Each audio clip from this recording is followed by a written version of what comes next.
વૈજ્ઞાનિક નરોત્તમ સાહુ આપણી સાથે વાતચીત કરવા માટે જોડાયા છે। સાહુ સાહેબ, જે રીતે અત્યારે હવે ઘડીઓ ગણાઈ રહી છે, હવે પછીનો સમય મિશન ચંદ્રયાન-3 માટે કેટલો મહત્વપૂર્ણ? देखिए, चंद्रयान का अभी जो मिशन का जो भी हम लोग अंतिम पर्याय में हम लोग पहुँच हुए हैं एंड जैसे काउंटडाउन शुरू हुआ है, अभी हम लोगों का चंद्रमा का साउथ पोल का बहुत करीब में है एंड अभी लगभग 5:30 बजे तक से हमारा फाइनल काउंटडाउन का शुरू हो जाएगा। इसके बाद हम लोगों का 30 to 25 किलोमीटर के अंदर में पहुंच करके फिर वहां से पूरा जो मेन 20 मिनट का टाइम रहेगा, तो इसी तरीक़े से हम लोगों को फिर देखना पड़ेगा and that 20 minute is very crucial, it's called as a terror time.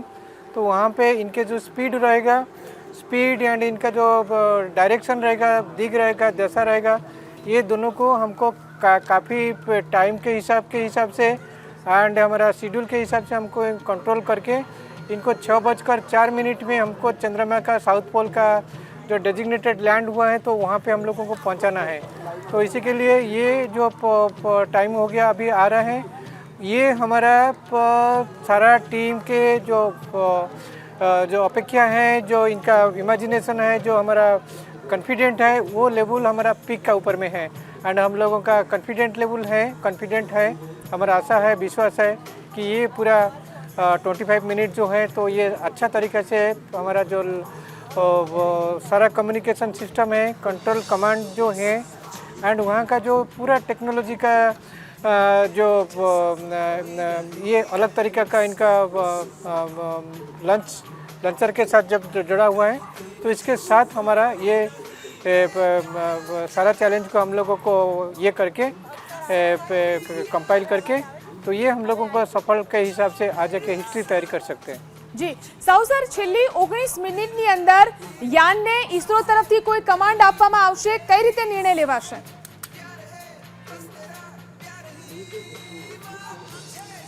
देखिए, ये इनका लैंडिंग होने का,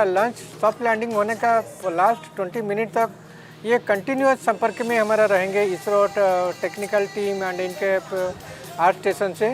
तो ये जो कमांड कंट्रोल जो जाएगा, तो ये इनके पूरा सारा कंट्रोल के साथ को इनका अलग अलग तरीक़ा से सेंसर हैं जो कम्युनिकेशन को एक्सेप्ट करके इसी हिसाब से वो इनका रिएक्टिव जो रेस्पॉन्स होगा वो इनको वो ये करेंगे, इम्प्लीमेंट करेंगे। तो इसी के लिए पूरा इसरो का जो लास्ट बुलेटिन के हिसाब से अभी ऐसा भी मालूम पड़ा है कि ये जो चंद्रयान-2 में जो हम लोगों का जो लॉन्च लेसन सीखा, तो एक लॉन्चर फेल होने के बाद इनके जगह में हमारा तीसरा लॉन्चर का भी हम लोगों का फॉलोअप में और इनका सेटबैक में रखा हुआ है। तो इसी के तरह से ये जो पूरा स्पीड, इनका डायरेक्शन, टाइम के मुताबिक ये पहुंचाना है। इनकेस नीचे में इनका कोई रुकावट आ जाता है जो सॉफ्ट लैंडिंग के जगह में, फिर भी वहाँ पे हमारा का प्लान भी तैयार हुआ है, क्योंकि विदाउट एनी डिले तो यहाँ पे एक दूसरा लैंडिंग साइट भी हम लोगों का पास निर्धारित हो पाएगा, जहाँ पे भी हमारा मिशन जा करके सब इनका डायरेक्शन के हिसाब से, इनका स्पीड के हिसाब से वहाँ पे सफल एंड सॉफ्ट लैंडिंग हो पाएगा। जी साहु सर, सॉफ्ट लैंडिंग માટે ખાસ કરીને શું અત્યારે ધ્યાનમાં રખાઈ રહ્યું છે અને ચંદ્રની સપાટી કેવી છે કે જેની ઉપર સોફ્ટ લેન્ડિંગ કરવું જરૂરી છે?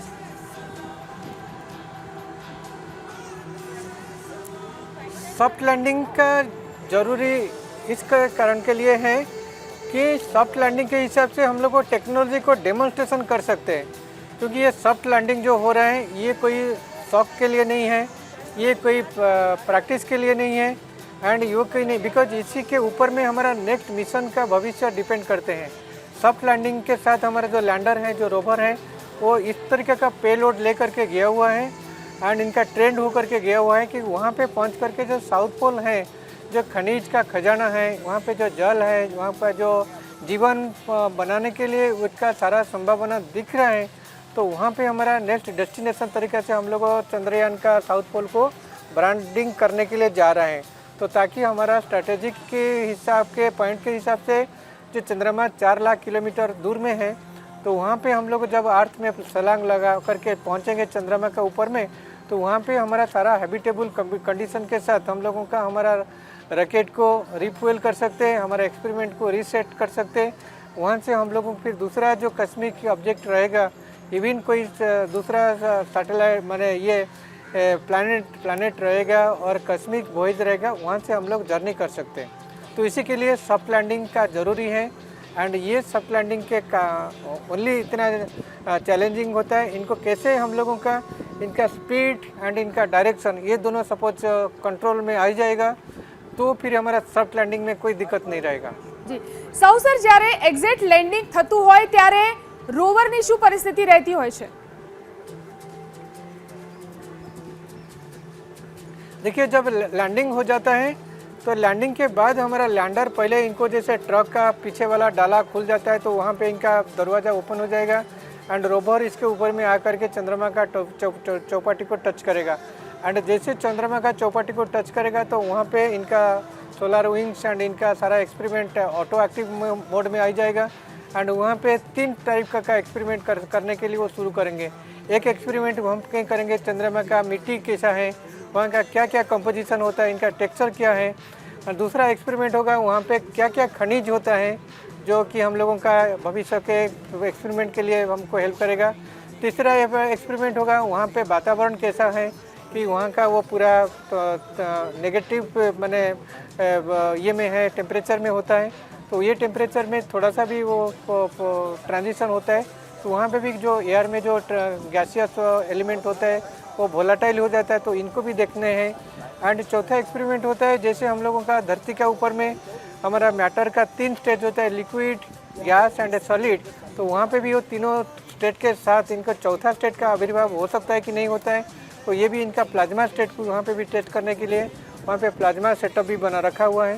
एंड 5वां एक्सपेरिमेंट ये होगा कि जैसे हमारा धरती में जैसे हम लोगों का धरती कंप होता है, प्लेट टेक्टोनिक्स के हिसाब से प्लेट का अंदर में कोई भूस्खलन होता है, तो इसका फर्क, इनका प्रभाव हमारा लैंड का ऊपर में होता है। तो ऐसा सपोज हम लोग को कल कोई भविष्य में कल कोई हमारा वहाँ पे हैबिटेट बनाएंगे, अंदर में इतना धरती कंप आएगा फिर सब चुरमार हो जाएगा, इसका भी ये करेंगे। सिस्मिक के